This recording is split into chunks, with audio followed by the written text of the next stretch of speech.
सख्त होती है, क्योंकि अगर आप सोशल मीडिया ऐप्स पर भी जाते हैं, ठीक है, आप 2-3 सेकंड के लिए आप वॉच करते हैं कि हो क्या रहा है, लेकिन जब आपको एक्टिविटी समझ में आती है कि ये तो कुछ नेगेटिव हो रहा है,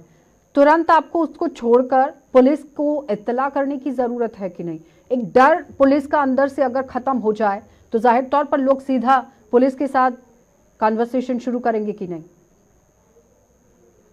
बिल्कुल, जैसे ब्रिगेडियर साहब ने अपने तरीके से बताया कि जैसे जिस तरीके से फौज को मतलब जैसे आर्मी खासकर जैसे जूनियर लेवल पे जो है, तो उनको देखिए कहीं ना कहीं सैनिटाइज करने की आवश्यकता है। सैनिटाइज मतलब अवेयरनेस के नाते और प्रेम से, जैसे जैसे इन्होंने बताया, तो कहीं ना कहीं हो सकता है 2-4 लोग जो सुन रहे हो कहीं ना कहीं गलती वश अगर फंस गए हो। उसी तरीके से जैसे सिविलियंस है तो उनको भी देखिए, अब जैसे बताता हूँ खासकर तरीके से, जैसे मिलिट्री जैसे कॉन्ट्रैक्टर्स होते हैं जिनका जैसे कि फौजी इलाकों में, जैसे खासकर जिनका ऑर्डिनेंस वगैरह के इलाके और जैसे हैं, तो वहां पर कोई कार्य करने, जैसे कोई सिविल वर्क करने के लिए उनको बुलाया गया, और वहां पर बाई चांस ये कि किसी को पता लगा कि भाई इनके द्वारा जो है यहाँ पर जाकर के और कहीं ना कहीं इनको ट्रैप करके और कुछ ना कुछ वहां पर जो है वहां से जानकारी निकाली जाती है। तो ऐसे केस में भी देखिए कहीं ना कहीं अगर वो बाई चांस वो ठेकेदार बेचारे किस तरीके से उसको बाद में पता लगा और कुछ लगा, तो तुरंत उसको देखिए कहीं ना कहीं जैसे चीजों को समझिए, और उसी तरीके से पुलिस जो है उसके द्वारा भी मतलब है कि समय समय पे इस चीज को लेकर के, चाहे सोशल मीडिया के माध्यम से या अन्य चीजों के माध्यम से, तो मतलब मॉडर्न टाइप के हिसाब से और सभी चीजों को देखिए मोल्ड और अपडेट जो है आचार्य अगर कर दिया जाए तो बेहतरी के लिए रहेगा वो, और देश उससे आगे बढ़ेगा बढ़ेगा 100% उसमें निश्चितता है।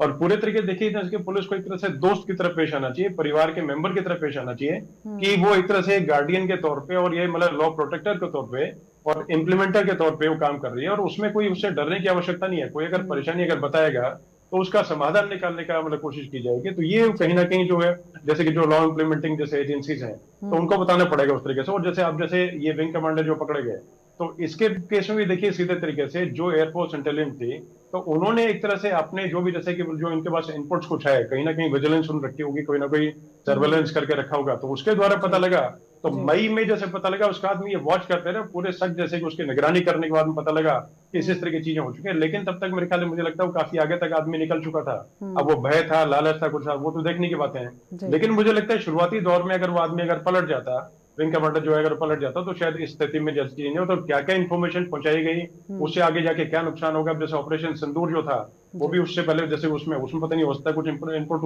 उसके द्वारा दिए होंगे। तो देखिए बहुत एक तरह से तगड़ा नेटवर्क है, बहुत बड़ा की एक दो चीज जैसे कि मतलब टिप ऑफ द आइसबर्ग की रहने, छोटा सा टिप ऊपर नजर आता है, नीचे पूरी जड़ें जो है, तो उनको पूरा खंगालने की आवश्यकता। और हर किसी को पूरा किसी भी डर से, ब्रिगेडियर साहब बताया और पवन जी ने बताया इसी को लेकर के, कि कोई भी चीज जैसे हो तो पूरे तरीके से देख समझ के और राष्ट्र हित में, यानी कि जो देश को नुकसान पहुंचाए वो एक तरह से आपके लिए कहीं ना कहीं जैसे नुकसान पहुंचाने का वो लंबी दूरी पे, लॉन्ग टर्म में आपको कभी नुकसान मतलब कोई फायदा पहुंचाने का काम नहीं कर सकती। तो देख समझ के काम करें कि भाई जो भी चीज है उसके आपकी एक भी एक्टिविटी, और खासकर सेंसिटिव किसी पोजीशन बैठे तो आपको दुगना चौगुना होना रहना पड़ेगा। और उसी तरीके से लॉ इन्फोर्समेंट एजेंसी उनको भी पूरे तरीके से देख समझ के कि कोई उनको जैसे अप्रोच करे, उनका से अगर पहुंचे तो दोस्ताना उनके साथ व्यवहार करके, और किस तरीके से उसको एक तरह से उस अपॉर्चुनिटी की तरह से उसको लेकर के, यानी कि जैसे टिप ऑफ द आइसबर्ग का जैसे बताया, तो वो टिप को पकड़ के कितना कहां तक जड़े खंगाल सकते हैं, उसी में अगर जाए तो बेहतरी के लेगा। तो मुझे लगता है सभी को एक तरह से नए अप्रोच के साथ में और नए जो आज के जमाने की जो चीजें हैं उनके हिसाब से चले, तभी देखिए इसमें कामयाबी मिल पाएगी आचार्य। नहीं तो अदरवाइज क्या है कि पुराने तरीके से और पुरानी सोच के और डंडे के जोर पे करने की अगर सोची जाएगी, तो मुझे लगता है कि उतनी कामयाबी नहीं ब्रिगेडियर मिल जे.एस. अरोड़ा जी, पाएगी। वो कह रहे हैं कि नई सोच के साथ हमें आगे बढ़ना होगा, एक अपने अंदर भी बदलाव लाना होगा। देखो, बिल्कुल ठीक कह रहे हैं, जो भी इन्होंने किया सारे पॉइंट्स बड़े वैलिड थे। और नई सोच यही है कि